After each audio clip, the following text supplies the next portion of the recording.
Bismillah. Assalamualaikum warahmatullahi wabarakatuh. Innal hamdalillah nahmaduhu wa nasta'inuhu wa nastaghfiruh wa na'udzu billahi min shururi anfusina wa min sayyiati a'malina. May yahdihillahu fala mudilla lahu wa may yudlil fala hadiyalah. Asyhadu an la ilaha illallah wahdahu la syarika lah wa asyhadu anna Muhammadan abduhu wa rasuluh. Ya ayyuhalladzina amanu taqullaha haqqa tuqatih wa la tamutunna illa wa antum muslimun. Ya ayyuhan nasu taqu rabbakum alladzi khalaqakum min nafsin wahidah wa khalaqa minha zawjaha wa batha minhuma rijalan katsiran wa nisaa'a wattaqullaha alladzi tasaaluna bihi wal arham innallaha kana 'alaikum raqiba. Ya ayyuhalladzina amanu taqullaha wa qulu qawlan sadida yuslih lakum a'malakum wa yaghfir lakum dhunubakum wa may yuti'illaha wa rasulahu faqad faza fawzan 'azima. Amma ba'du fa inna asqal hadis kitabullah wa khairal hadi hadi Muhammad sallallahu alaihi wasallam wa syarrul umuri muhdatsatuha wa kullu muhdatsatin bid'ah wa kullu bid'atin dhalalah wa kullu dhalalatin finnar. Ikhwah fillah rahimakumullah, saudaraku, Bapak dan Ibu yang Allah muliakan. Alhamdulillah pada pagi hari ini Allah masih mempertemukan kita kembali di majlis ilmu ini.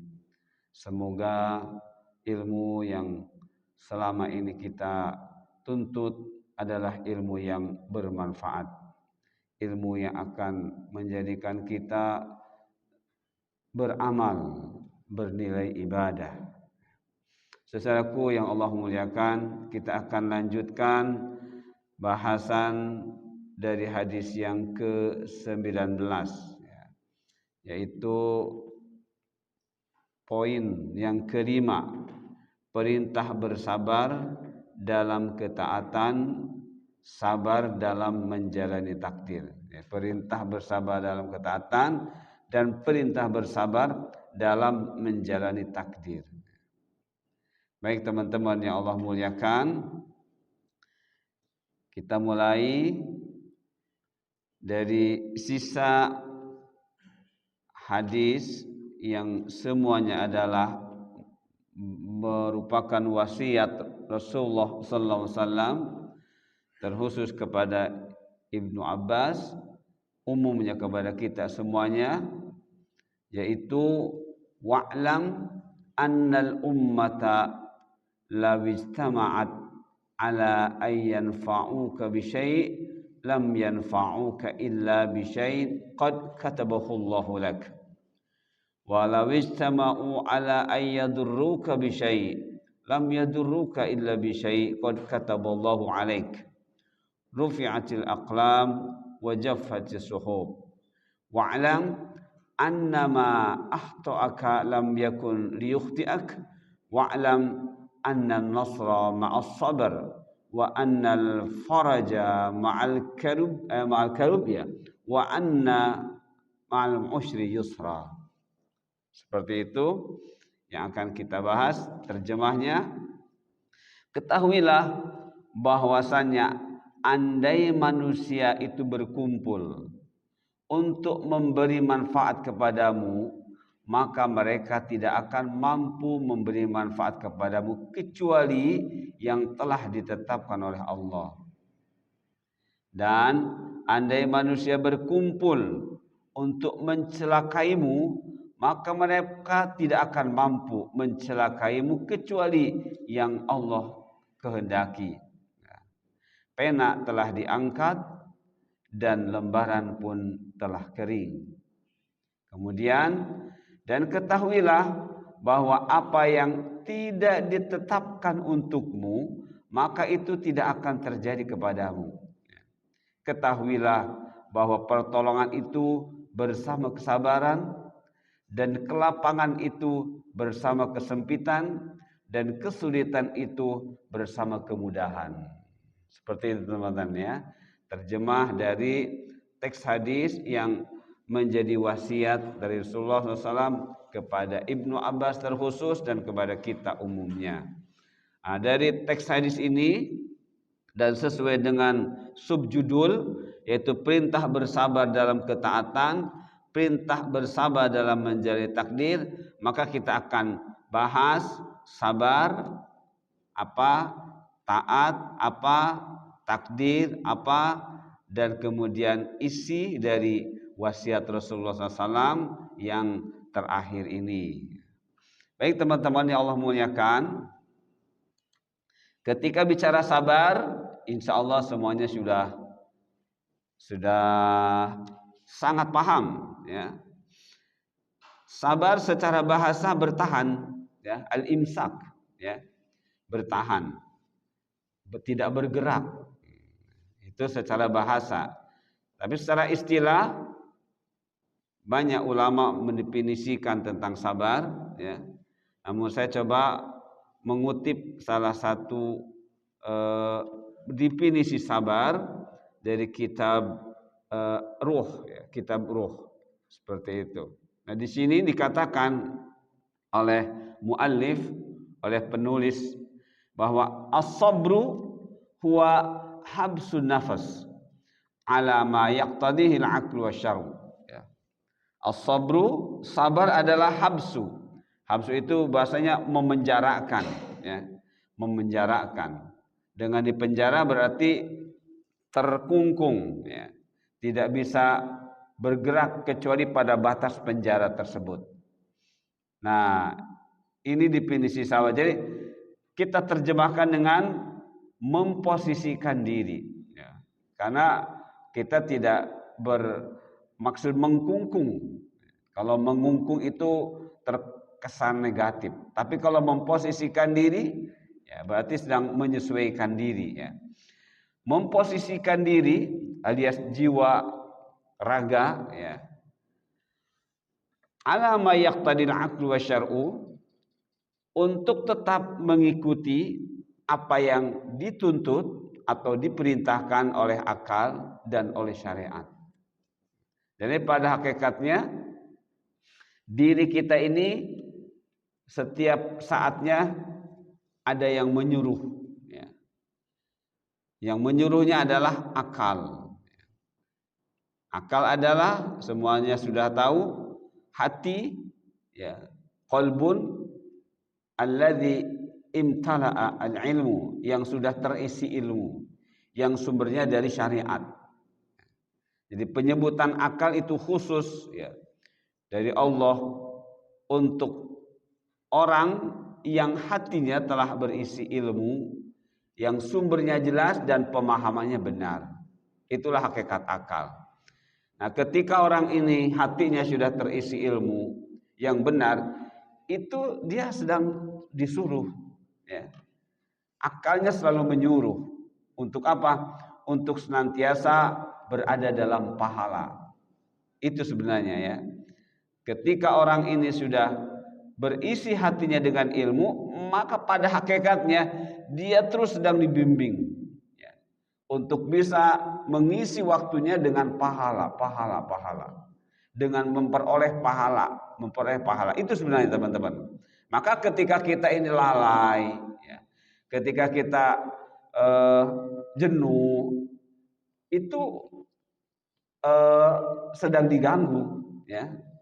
Sedang diganggu kita oleh iblis, oleh anak buah iblis, supaya kita tidak memperoleh pahala, ya.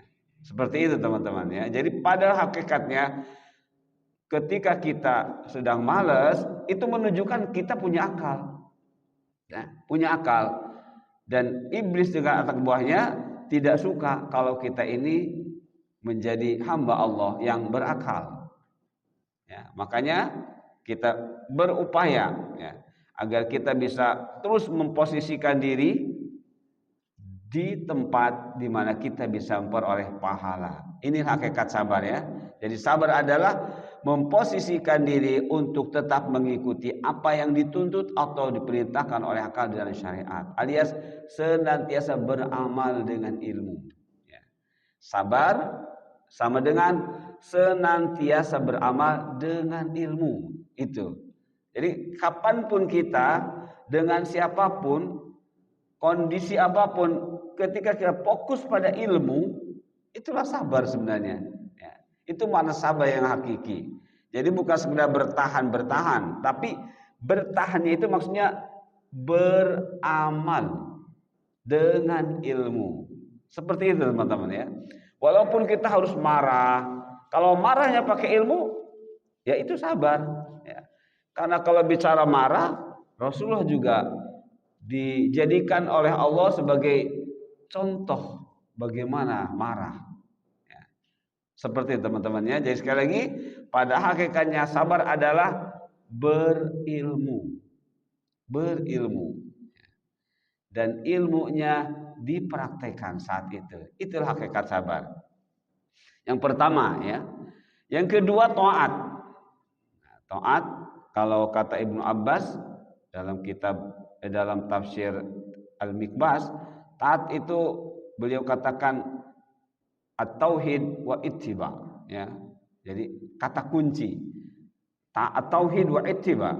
Kalau sudah bicara tauhid berarti tata cara kita menyembah Allah dengan benar, mengesahkan Allah. Yang dimaksudkan menyembah Allah saja dengan benar. Maka dibarengi dengan ittiba, membuktikan kebenaran kita beribadah kepada Allah saja dibuktikan dengan ittiba. Nah, namun dalam beberapa literatur baik tafsir atau apapun, taat juga bisa diartikan imtithalul amri an ridha wahtirami liman yuta. Ya. Taat adalah imtithal seperti definisi takwa ya. Melaksanakan perintah-perintah dengan mencontoh, tapi an ridha wahtiram liman yuta. Saat melaksanakan perintah tersebut didasarkan pada ridha ya, dan memuliakan yang ditaati atau yang diibadahi. Seperti itu. Kita taat kepada Allah, berarti saat kita melaksanakan perintah-perintah yang Allah perintahkan kepada kita, kita melaksanakannya an ridha ya, dengan dibarengi atau didasari rasa ridha kepada Allah ya. Kalau secara bahasa, secara harfiah, ridho merasa senang, merasa lapang dada. Ya. Bahasa Jawanya legowo. Ya. Jadi tidak ada merasa dipaksa. Ya. Seperti itu. Tapi kalau ridho menurut Ibnu Abbas, yang selalu saya sampaikan ke teman-teman, ya, ada ridho Allah kepada kita, ada ridho kita kepada Allah. Ya. Ketika bicara ridho, ada dua unsur penting yang harus diperhatikan. At-ta'zim wa thawab. Ketika kita ingin mendapat ridha Allah dan Allah kita harap memberikan ridhonya kepada kita, berarti yang kita pahami adalah at-ta'zim wa ityadus thawab. Kita ridho kepada Allah berarti kita sedang mengharap agar Allah memuliakan kita, ta'zim. Nah, kemudian ityanus thawab, dan Allah pun memberi kepada kita pahala. Itu Allah ridho kepada kita. Nah, untuk bisa mendapatkan ta'zimullah wa thawabuhu ya, untuk bisa memperoleh bagaimana Allah memuliakan kita dan pahala, maka kita pun harus ridho kepada Allah. Bagaimana bukti konkret kita ini ridho kepada Allah? At-ta'zim wa ityanul amal. Kita agungkan Allah, kita muliakan Allah, disertai dengan ityanul amal, melaksanakan amal. Ini imtithal.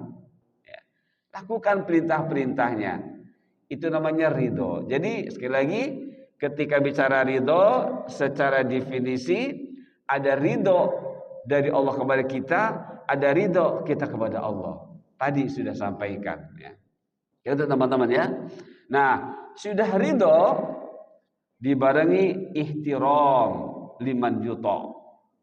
Kalau bicara ihtiram, bicara kemuliaan. Ya. Bicara kemuliaan, Allah ya seperti itulah Allah. Allah tidak punya aib sedikit pun. Nah, Allah menciptakan kita pun diposisikan di posisi mulia. Ya.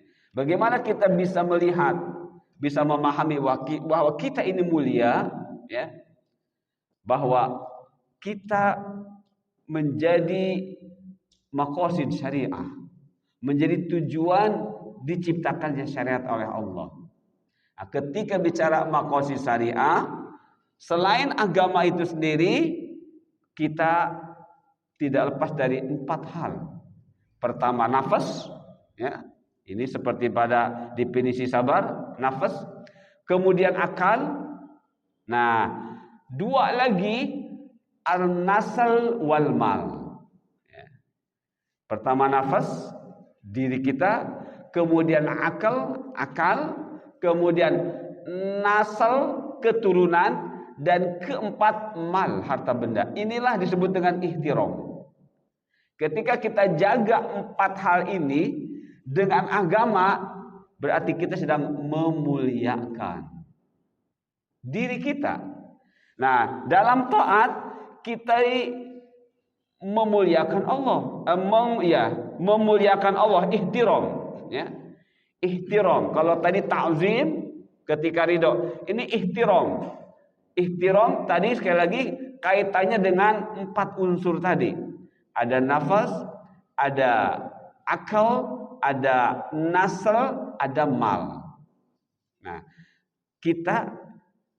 bukti kita memuliakan Allah, ihtiram di sini artinya,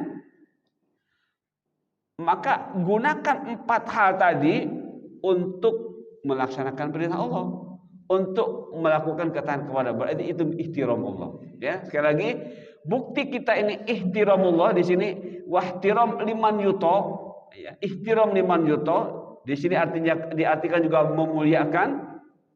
Cuma yang kita pahami ketika menggunakan ihtiram, gunakan yang 4 hal tadi untuk melaksanakan perintah Allah. Berarti jiwa kita gunakan untuk taat kepada Allah. Akal kita supaya tetap ihtiram, gunakan untuk memahami ayat-ayat Allah. Ya. Harta kita pun demikian, gunakan untuk melaksanakan perintah Allah. Demikian pula keturunan kita, untuk bisa melaksanakan apa yang kita laksanakan. Itulah ihtiram. Ya. Sekali lagi, ihtiram 4 unsur yang harus perhatikan.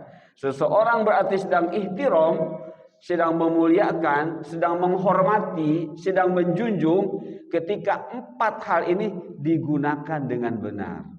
Ya, digunakan dengan benar. Jiwa, bagaimana membuktikan jiwa ini ihtiram? Berusahalah untuk berada di nafsul mutmainnah. Karena Allah membagi nafas ada 3. Ada nafsu al-mutmainnah, ada nafsu al-lawwamah, ada nafsu ammarah bisu. Bukti kita ihtiram liman yuto, posisikan nafas kita di mutmainnah. Begitu teman-teman ya.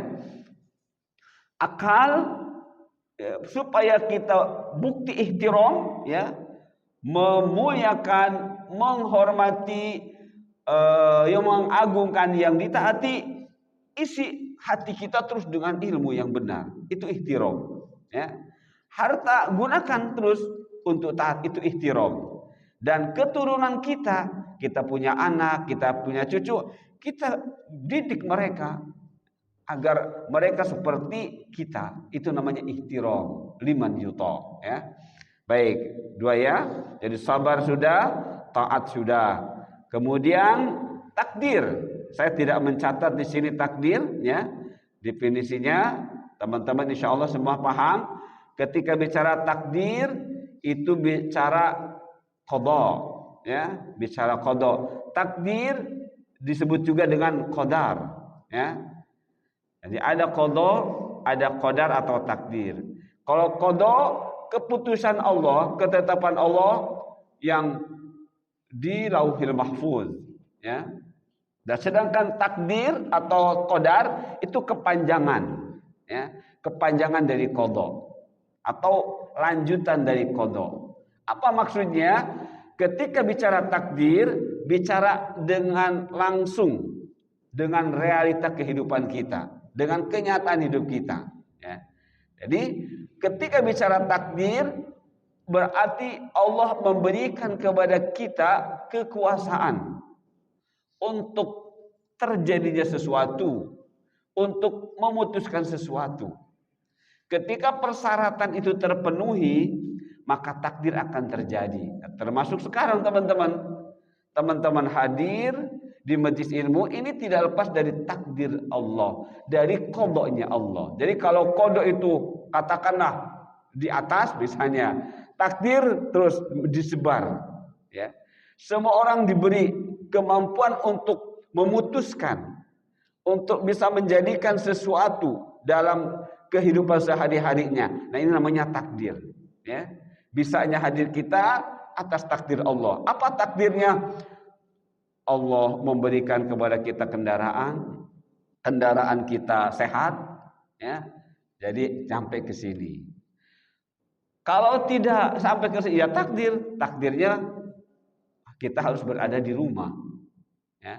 Ayo teman-teman, jadi takdir adalah ketetapan Allah yang Allah berikan kepada makhluknya secara terperinci. Secara terperinci. Ketika persyaratannya terpenuhi, maka terjadilah, itulah takdir. Begitu teman-teman ya. Jadi sekali lagi, kita hidup tidak akan pisah dari takdir, ya. Dan takdir ada dua, takdir baik dan takdir buruk, ya. Takdir baik dan takdir buruk, semuanya dari Allah, ya. Semuanya dari Allah. Bagaimana kita memahami takdir baik dan takdir buruk?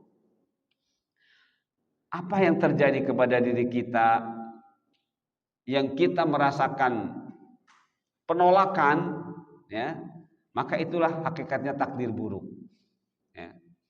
Hakikat takdir buruk. Ketika kita tidak bisa menerimanya, ya, baik dengan perasaan besar ataupun kecil, itulah takdir buruk. Takdir buruk ada yang atas kontribusi kita, ada yang tanpa, ya. Takdir buruk sudah tahu misalnya air ini asin, sudah tahu air ini asin, diminum aja deh nggak apa-apa, gitu kan? Orang minum air asin nggak nyaman, ya. Beda dengan minum air yang manis, teh manis. Coba teh tapi dikasih garam. Siapa yang mau minum? Tapi memaksakan Pak Yuprinal, nggak apa-apa minum aja. Di dalam hati gue nggak enak banget. Nah, itulah takdir buruk, ya. Atas kontribusi kita. Sudah tahu itu bukan teh manis, ya. Teh asin tetap aja diminum. Nah, ya. Kalau Pak Yuprinal merasa nyaman, ya berarti takdir baik. Tapi kalau merasa nggak nyaman, itu takdir buruk namanya. Pak Yuprinal nggak mau minum, ya, nggak mau minum. Tapi Pak Yuprinal tiba-tiba tergeletak, nggak mau minum. Akhirnya teman yang tidak tahu kalau itu teh asin diminumkan. Pak Yuprinal tetap minum. Itu berarti benar-benar Allah menghendaki Pak Yuprinal supaya minum teh asin itu. Nah, dua-duanya buruk.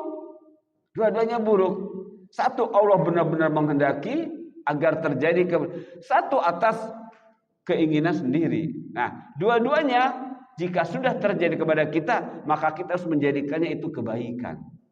Maka segera sambut dengan istirja. Itu teman-teman, ya. Itu takdir buruk, bagaimana cara menyikapinya. Jadi takdir buruk bisa benar-benar atas kontribusi kita, ya, atas perbuatan kita. Ada yang benar-benar Allah menghendaki agar takdir buruk ini sampai kepada kita. Tapi sikapi oleh kita dua-duanya harus menjadi takdir baik. Apa maksudnya? Harus jadi pahala. Nah, ya. Jadi ketika kita bisa menyikapi takdir buruk hingga dapat pahala, itu menjadi takdir baik, teman-teman. Ya, itu menjadi takdir baik. Baik.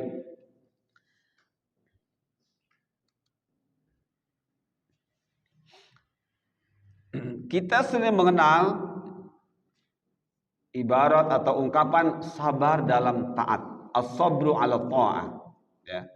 Apa sih yang harus kita pahami ketika bicara sabar dalam ketaatan, ya? Sabar dalam ketaatan. ada sabar dalam kemaksiatan. Apa yang kita pahami? Sabar dalam menghadapi takdir-takdir Allah, baik takdir baik yang takdir buruk. Ini teman-teman, di antara penjelasan para ulama yang harus kita pahami, sabar dalam ketaatan adalah as-sabatu ala imtithali awamirillahi ma'a badzil juhdi ditahammuli masyaqatiha wal muhafazati 'alaiha. Ini sabar dalam ketaatan.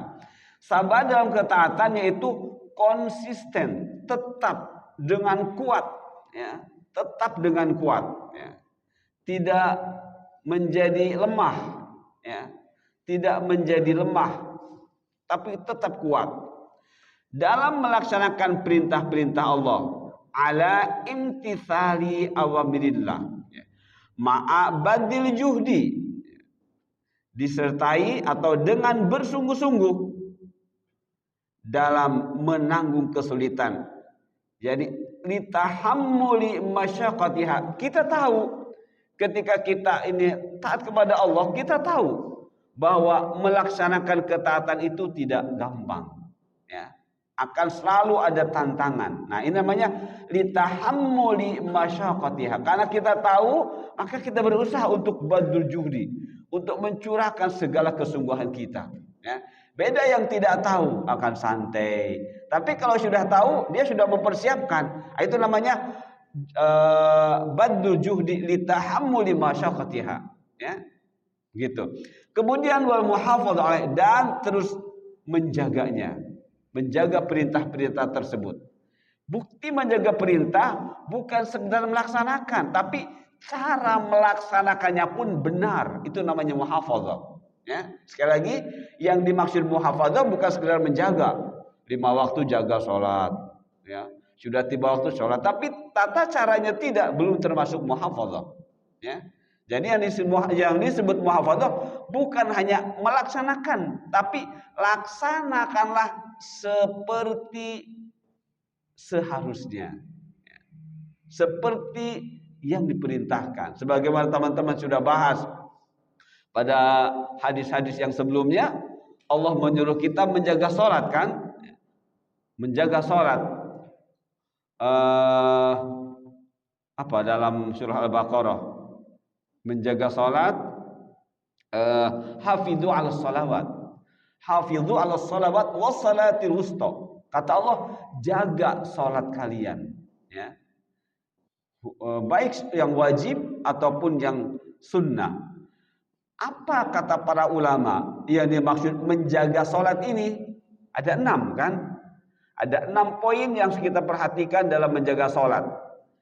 1, menjaga amal-amal sebelum sholat. Apa itu? Wudu. Wudu harus benar, tidak boleh asal-asalan, ya. Wudu harus benar, tidak boleh asal-asalan. Itu yang pertama. Kemudian baru masuk ke sholat, kaifiyah sholat, ya. Jaga tata cara sholat. Sebagaimana Rasul bersabda, "Shallu kama ra'aitumuni usolli." Sholatlah kalian sebagaimana kalian melihat aku sholat. Kemudian pakaian sholat, ya. Kemudian waktu sholat. Kemudian tempat sholat. Maksudnya tempat sholat di sini bukan hanya tempatnya itu bersih. Jika laki-laki, tempatnya di masjid. Nah, begitu. Jika perempuan, utamanya di rumah. Tidak berarti perempuan tidak boleh ke masjid, ya. Tapi kalau laki-laki, kalau tidak ada uzur, tetap di masjid, ya. Sekali lagi, laki-laki yang dimaksud tempat ada di masjid, ya. Bukan hanya bersih lokasi tempat tadi buat sholat, tapi maksudnya di masjid. Nah, kalau perempuan, hukum asalnya di rumah. Namun kalau mau ke masjid tidak boleh dilarang. Nah, laki-laki kebalikannya, kalau tidak ada uzur syar'i tetap di masjid. Nah, itu yang dimaksud tempat. Nah, yang terakhir, yang keenamnya, konsekuensi dari sholat. Ya. Apa maksudnya konsekuensi sholat? Hasil yang harus dirasakan dan diperjuangkan terus. Apa itu? Bisa mencegah fahsya dan mungkar. Ya. Jadi seorang yang sholat dan sholatnya sudah muhafadzah, dia sudah melakukan muhafadzah, penjagaan, yang terakhir adalah bisa mencegah diri dari berbuat fahsya dan munkar. Nah, fahsya, dosa-dosa yang kaitannya dengan duniawiyah tadi. Nasal, keturunan kita tidak diatur, dibiarkan berdosa. Itu berarti fahsya. Harta benda kita tidak digunakan untuk taat, itu fahsya. Ya. Tapi ketika mungkar, tata cara sholat kita tidak benar, ya, atau bahkan kita melakukan amal-amal yang tidak ada contohnya, ini mungkar. Nah, orang yang sholat tidak demikian berarti sholatnya belum muhafadzah, ya, belum termasuk yang menjaga sholat. Nah, itu teman-teman ya. Nah, jadi yang dimaksud muhafadzah seperti itu. Inilah as-sabru ala ta'ah. Kemudian mengapa kita ini disuruh sabar dalam ketaatan? Nah, lihat hadis ini teman-teman. Diriwayatkan oleh Imam Tabrani. Al-jannatu huffat bil makari wan naru huffat bis syahawat. Surga itu diliputi oleh hal-hal yang dibenci, yang tidak disukai. Silakan dibuktikan oleh teman-teman. Lagi enak-enak tidur, apalagi tidur malamnya terlambat misalnya ya. Biasanya tidur jam 10, jam 9, ini jam 1 baru tidur karena ada sesuatu.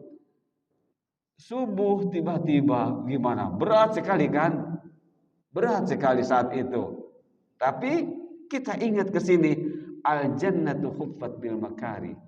Ya, al-jannatu hubbal. Yang baik-baik itu seperti itu, banyak godaannya, ya, banyak gangguannya. Wan naru huffat bisyahwat. Ah, tidur aja deh. Nah, berarti an-nar huffat bisyahwat. Ketika kita biarlah terlambat dikit enggak apa. Ini berarti huffat an-nar huffat bisyahwat.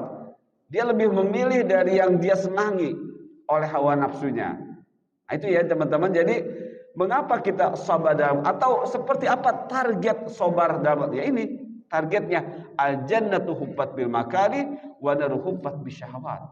Jadi ketika kecenderungan kita mengikuti apa yang kita inginkan, yang kita tahu ini salah, maka berarti kita sedang tidak sabar dalam ketaatan, ya, sedang tidak sabar dalam ketaatan. Seperti itu teman-teman. Kemudian sabar ala takdir au aqdarillah.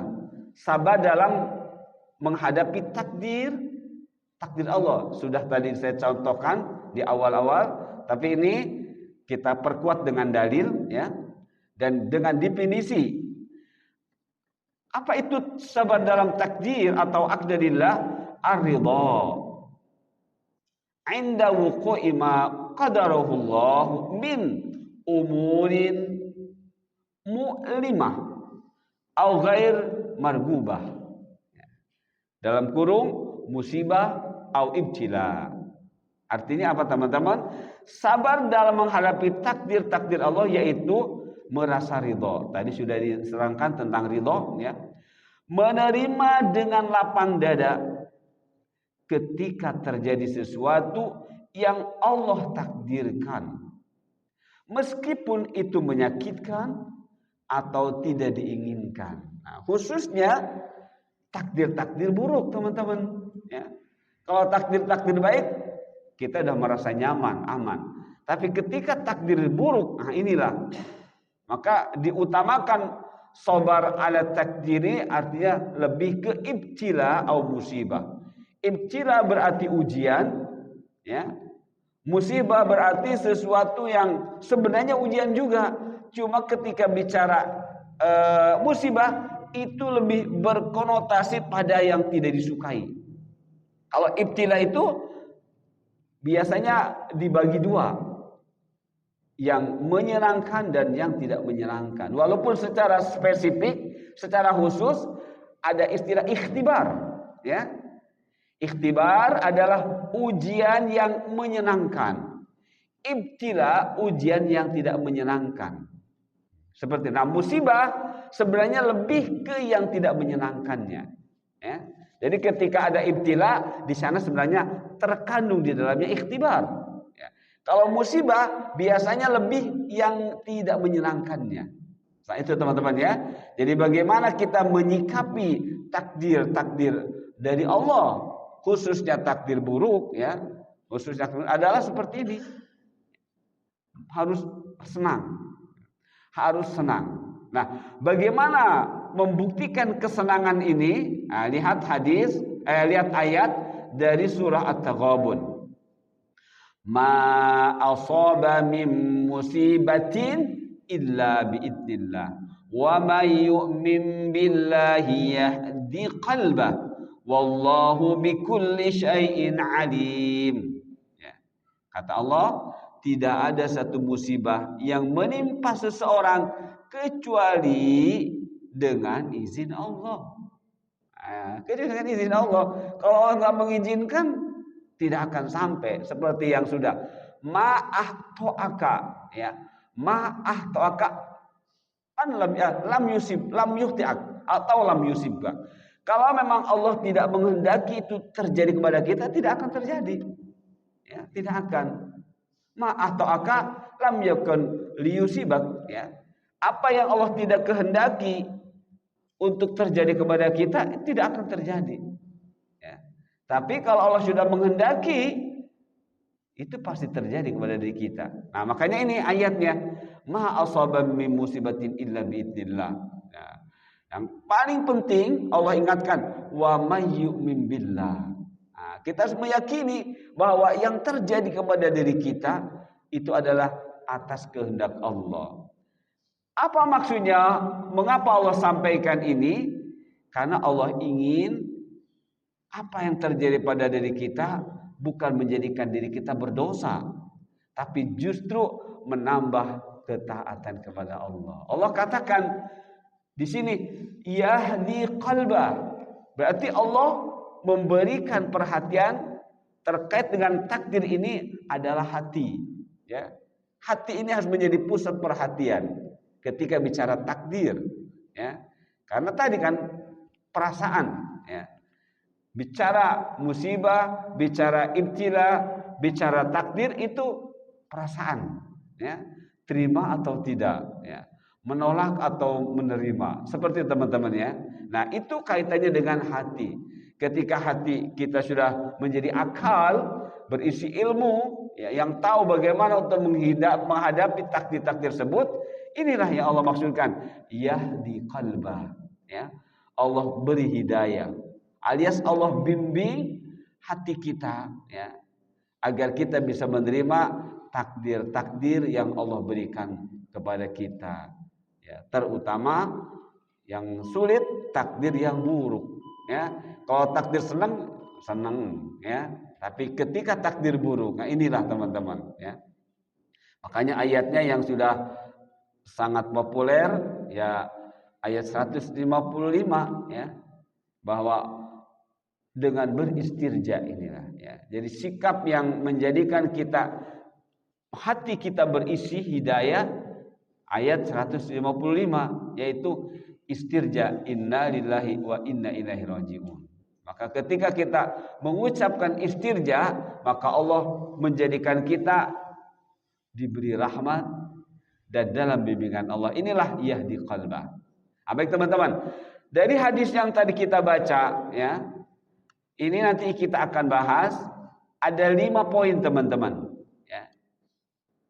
Nah ini tadi penjelasan dari judulnya dulu, perintah bersabar ya dalam taat, perintah bersabar dalam menghadapi takdir. Nah kemudian hadisnya, nah isi kandungan hadis kurang lebih ada 5 poin ya.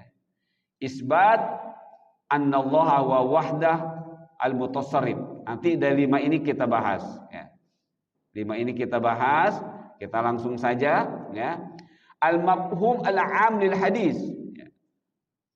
Pemahaman secara umum dari hadis yang tadi kita baca, yang wa'lam law annal ummat ya ijtama'at ala ayyan fa'uka bi syai' lam yanfa'uka illa qad kataballahu lak ya. Ketahuilah jika manusia berkumpul sebanyak apapun yang berencana untuk memberi manfaat kepadamu, tapi kalau tidak menghendaki tidak akan terjadi. Ya. Begitu juga kebalikannya. Lau yadurruk, ya, umat ini berkumpul sekian juta, ya, akan mencelakai kita, tapi kalau tidak menghendaki tidak akan terjadi. Nah, dari hadis itu ini 5, 1, 2, 3, 4, 5. Ini sudah saya terjemahkan dan bawakan dalil-dalilnya. Yang pertama, itsbat annallaha wa wahdah al-mutasarrif. Ya.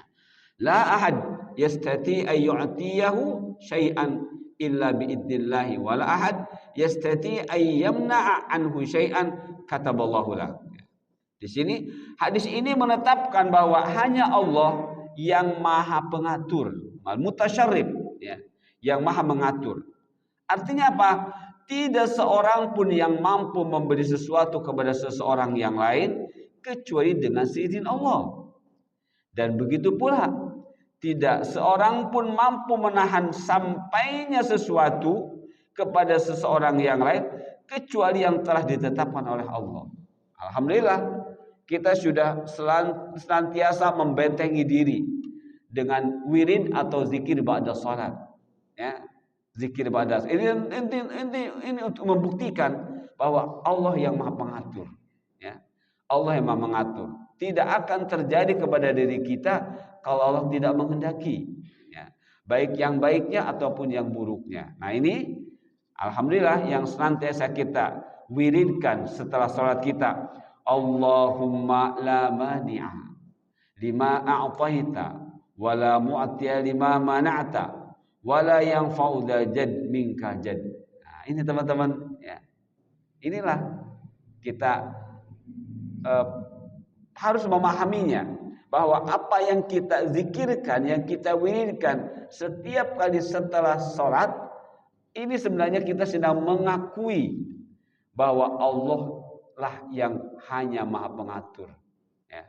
Apa yang terjadi pada diri kita itu tidak lepas dari aturan Allah. Allahumma la mani'a, ya Allah, tidak ada yang bisa menghalangi rezeki yang Kau berikan. Kalau Allah sudah menghendaki, ya udah. Kita nggak terbayang tiba-tiba, menurut kita tiba-tiba, tapi menurut apa yang sedang kita bahas, ya Allah sudah menghendaki. Ya, Allah sudah menghendaki seperti itu. Dan insya Allah teman-teman merasakannya, ya, teman-teman merasakannya seperti itu. Dan termasuk saya pun merasakannya, ya. Tidak ada bayangan, tiba-tiba, oh dari sini seperti itu, ya. Itu teman-teman, ya. Allahumma la mani, ini ketika kita membacanya itu sedang memupuk diri kita. Allahumma la mani'a lima a'taita wa la mu'tiya, dan tidak ada yang bisa memberi. Kalau Allah sudah mencegahnya, ya. Wala yanfa'u dzal jaddi minka jad. Dan tidak ada kemuliaan, ya, yang akan memberi manfaat kepada kita, ya, atau apapun, ya. Kenapa? Karena hakikat kemuliaannya dari Allah, ya. Walaupun kita merasa mulia, tapi kalau Allah tidak menjadikan kita mulia, ya itulah, ya. Jadi teman-teman, ya, itu yang pertama, ya, dari hadis yang tadi kita baca. Pertama, bahwa kita harus meyakini yang Maha Pengatur tentang apa yang harus dan tidak terjadi adalah hanya Allah, ya, seperti itu. Kita hanya suruh berikhtiar saja. Yang kedua, qat'u ta'alluqi bil khalq, ya, memutus hubungan atau ketergantungan kepada makhluk, ya. Jadi hadis itu memerintahkan kepada kita untuk qat'u ta'alluqi bil khalqi, putuskan hubungan atau ketergantungan kepada makhluk. Begitu teman-teman, ya. Apa maksudnya? Nah, ini keterangannya. Al hadis yurabbi al muslima alla yata'allaqa bin nas fi ar-raja, fi al khawf, fi an-nafa', fi ad-darar. Ya. Jadi yang dimaksud qat'ut ta'alluqi bil khalq, memutuskan hubungan atau ketergantungan kepada makhluk atau dengan makhluk, maksudnya adalah ini hadis sedang mendidik, yurabbi, ya. Robbi itu mendidik. Teman-teman, jangankan kita sebagai umat Islam, di luar Islam pun ketika bicara mendidik itu tujuannya positif. Ya, tujuannya positif. Di dalam bahasa Inggris, mendidik itu adalah education. Ada bahasa Yunani educare atau pedagogi. Itu artinya semua mendidik. Dan ternyata semua tujuannya positif. Tidak ada yang negatif. Ya. Apalagi kita muslim. Ya, apalagi kita muslim. Di luar muslim pun ketika bicara pendidikan bicara positif. Ya. Walaupun mereka terbatas, mereka hanya di dunia. Tapi kalau kita sampai ke akhirat. Itu ya. Nah, maka di sini sekali lagi bahwa hadis yang tadi disampaikan itu isinya adalah mendidik. Ya. Seseorang muslim agar tidak berketergantungan kepada manusia. Dalam hal apa? Dalam hal apa maksudnya?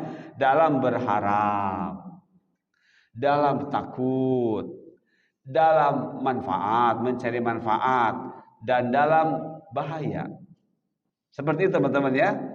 Maksudnya bukan hanya bergaul, saya nggak mau bergaul, bukan begitu. Maksudnya ketergantungan dalam berharap. Jadi kita jangan mengharap kepada manusia begini ya. Pada pertemuan yang lalu sudah kita boleh berharap kepada manusia, tapi dahulukan harapan kita kepada Allah dulu.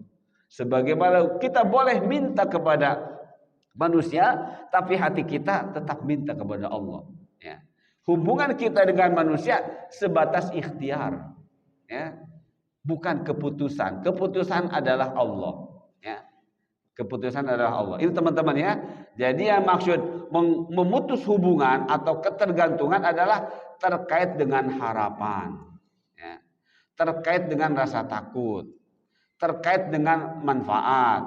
Dan terkait dengan bahaya. Seperti itu. Nah, apa ayatnya? Fa in tawallaw faqul hasbiyallah la ilaha illa huwa alaihi tawakkal wa huwa rabbul arsyil azim. Ya. Jika mereka berpaling dari keimanan, ya. Jika mereka berpaling dari keimanan, ya. Maka katakanlah, cukuplah Allah bagiku. Tidak ada Tuhan selain Dia. Hanya kepadanya aku bertawakal dan Dia adalah Tuhan yang memiliki arsy yang agung. Nah, teman-teman ya. Jadi dalam harapan, dalam rasa takut, dalam mencari manfaat dan dalam menghindar dari bahaya adalah hakikatnya hanya kepada Allah dan dari Allah. Manusia hanya ikhtiar dan ikhtiar dan ikhtiar. Ikhtiar ini ada dua macam. Ada ikhtiar duniawi, ada ikhtiar imani. Ya. Ikhtiar duniawi, dia akan fokus ke dunia. Ikhtiar imani, dia akan fokus mendekatkan diri kepada Allah. Ya. Ada seorang berkisah, ya. Seorang murid dengan seorang guru. Seorang murid lebih melihat dengan apa namanya, dengan ikhtiar duniawi, ya, melihatnya segala sesuatu dengan sebab akibat secara duniawi. Sementara gurunya tidak demikian, ya. Dia lebih melihat ikhtiarnya ikhtiar imani. Akhirnya Allah buktikan, ya. Buktikan si murid ini ceritanya dapat rezeki berupa buah-buahan enak, anggur sebagainya. Murid ini akhirnya dia mendapat anggur ini, dia bekerja, dia lakukan. Nah, akhirnya bekerja, dapatlah imbalan berupa buah-buahan yang segar. Ya.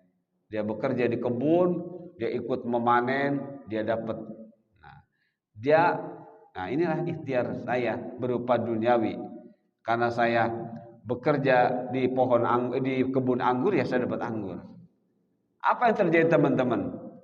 Dia akhirnya datang ke gurunya, membawa anggur tersebut. Membawa anggur tersebut. Akhirnya kata gurunya, saya memang dari kemarin sudah pengen anggur. Nah, gitu ya. Saya pengen sekali anggur.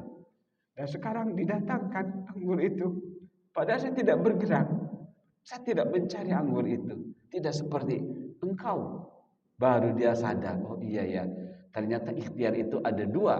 Ada ikhtiar duniawiyah, ada ikhtiar imani. Seperti itu teman-teman. Jadi tidak selalu tidak selalu kita ingin sesuatu itu harus seperti si muridnya tadi, ya. Tapi ketika dia terus mendekatkan diri kepada Allah dan dia minta kepada Allah, maka bukan sesuatu yang mustahil, ya. Bukan sesuatu yang mustahil, karena Allah lah sebenarnya yang maha mutasarrif, yang maha mengatur. Maka baru dia sadar, si muridnya, iya benar, ya benar, bahwa ikhtiar itu ada dua. Ada ikhtiar imani, yaitu terus kita mendekatkan kepada Allah dengan ketaatan, ya, dengan tidak juga menghilangkan ikhtiar duniawi, ya, namun dia lebih mengoptimalkan, lebih mengutamakan ikhtiar imani. Ya mungkin karena kesulitan waktu dan sebagainya untuk bergerak secara duniawi, ya. Jadi akhirnya dia lebih memilih bukan menghilangkan, ya, bukan menghilangkan, bukan menafikan ikhtiar duniawi, bukan.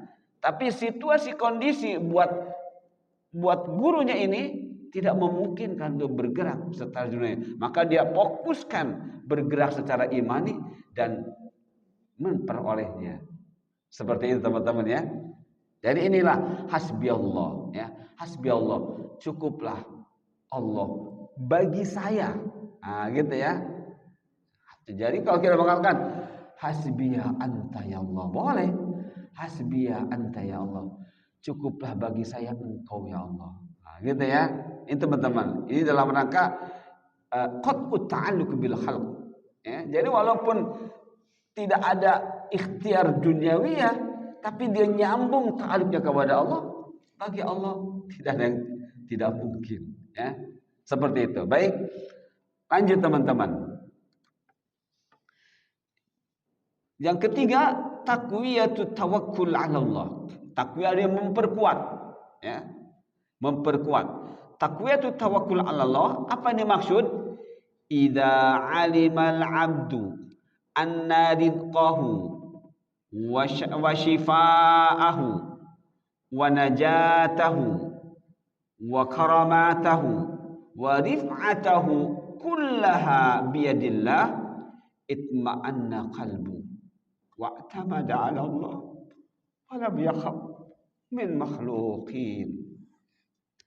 Ya, ini maksud memperkuat ketawakalan kepada Allah adalah jika seorang hamba mengetahui bahwa rezeki, bahwa kesembuhan, bahwa kesuksesan, bahwa kemuliaan serta ketinggian semuanya adalah di tangan Allah, maka ia akan menyandarkan diri kepada Allah dan tidak takut kepada makhluk.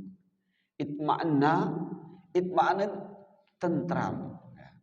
Dia yakin dengan ilmunya, ya, dengan keimanannya. Wa'tamada, akhirnya dia pun menyandarkan kepada Allah seperti tadi kisah, ya.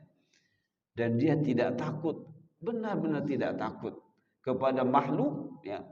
Tidak takut dia tidak memberi, tidak takut dia akan mencelakai, ya. Tidak takut dia akan begini. Maka itulah namanya taqwiyatut tawakkul 'ala Allah. Dan Allah berfirman di dalam surah Ali Imran ayat 159, innallaha yuhibbu al-mutawakkilin. Sesungguhnya Allah mencintai orang-orang yang bertawakal, ya. Baik teman-teman. Berikutnya ta'limul 'abd ar-ridha bil qada wal qadar, ya. Al-insanu yartah hina ya'rifu anna ma asabahu lam yakun liyuhti'ah wa ma akhta'ahu lam yakun yusib. Ya. Ini ta'limul abdi, pengajaran, ya, pengilmuan kepada hamba tentang harusnya ridha atas qada dan takdir Allah. Ya. Jadi Rasulullah mengajari kepada Ibnu Abbas alias mengilmui, ya, mengilmui agar Ibnu Abbas ridho terhadap apapun yang menjadi keputusan Allah. Seperti itu teman-teman ya. Jadi pelajaran bagi seorang hamba agar ridho terhadap qada dan qadar Allah. Manusia akan merasakan ketenangan ketika mengetahui bahwa jika sesuatu harus terjadi pada dirinya, maka manusia akan merasakan ketenangan ketika mengetahui bahwa jika sesuatu itu harus terjadi pada dirinya, maka kayaknya salah terjemah. Artinya manusia akan senang ketika dia mengetahui bahwa ma asobahu lam yakun liyuhti'ah, apa yang menimpa dirinya itu tidak akan terjadi. Apa yang Allah kehendaki tidak terjadi maka tidak terjadi. Apa yang Allah kehendaki terjadi maka terjadi. Maksudnya seperti itu. Ya. Kalau itu kita sadari, maka itma'anna qalbu, hati ini tenang. Ya. Seperti tadi saya contohkan ke Pak Yuprinal, ya. Walaupun itu atas kehendak Pak Yuprinal, nggak apa-apa, asin juga saya minum. Nah, berarti itu ma'asoba, apa yang akan menimpa dirinya lam yakun liyuhti'ah, tidak akan melenceng, tidak akan melenceng. Ya udah. Atau tadi Pak Yuprinal tidak mau, tapi Allah menghendaki tetap terjadi. Dengan tadi Pak Yuprinal tertidur, lelah, akhirnya dikasih minum oleh temannya supaya segar lagi, padahal minuman itu garam. Nah, itu seperti itu. Jadi kalau sudah menghendaki, sudah tidak ada bisa menghalangi, ya. Jadi ta'limul abd, ridha, pengajaran, pengilmuan kepada hamba harus menerima apa yang terjadi, baik menyenangkan ataupun tidak menyenangkan. Nah, ini hadisnya, as'aluka Allahumma aridha ba'dal qada. Ya Allah, hamba mohon kepadamu aridha, keridhaan. Bahasanya lapang dada, menerima, ya. Tapi tadi sudah jelaskan bukan sekedar menerima, tapi kita sudah tahu ridho Allah kepada kita, ridho kita kepada Allah. Itu dua-duanya harus begitu, ya. Ba'dal qada, ya, atas segala keputusan. Jadi kalau Allah sudah memutuskan qada, berarti di dalamnya sudah ada takdir. Ya, sudah takdir. Maka Rasul mengajari kepada kita, as'aluka Allahumma aridha ba'dal qada. Ya Allah, hamba mohon kepadamu keridhaan atas apapun yang telah menjadi keputusanmu. Gitu maksud teman-teman. Wa bardal 'aisy ba'dal maut, ba'dal mamat atau maut, ya. Dan hamba mohon kepada Engkau ya Allah bardal 'aisy, kebahagiaan hidup. Kapan? Ba'dal maut atau ba'dal, setelah nanti meninggal, ya. Wa ladzah nadhar ila wajhik, dan ya Allah berikan kepada hamba keridhaan, ya, rasa nikmat, rasa senang memandang wajah Engkau nanti di akhirat. Wa syauqan ila liqa'ik, dan karena kepada hamba ya Allah kerinduan, ya, untuk bertemu denganmu. Nah, ya, silakan teman-teman. Insyaallah teman-teman sudah sering berdoa dengan ini, ya. Rawahul Baihaqi, dan diriwayatkan oleh beberapa perawi lain. Tapi saya ambil dari Baihaqinya. Hadisnya ini panjang, ya. Jadi as'aluka Allahumma arda ba'dal qada wa bardal 'aisy ba'dal maut atau mamat wa ladzatan nadhar ila wajhik wa saqan ila liqa'ik. Sedikit lagi teman-teman. Satu lagi kalau enggak salah, ya. Tahrirul qalb minal khawf wal qalaq. Ya. La ahada yastati ay yudirrahu illa idza aradallah wa la ahada yastati ay yanfa'ah illa idza aradallah. Di sini Tahrirul qalb, membebaskan hati minal khauf, dari rasa takut, wal qalaq, dan rasa gelisah.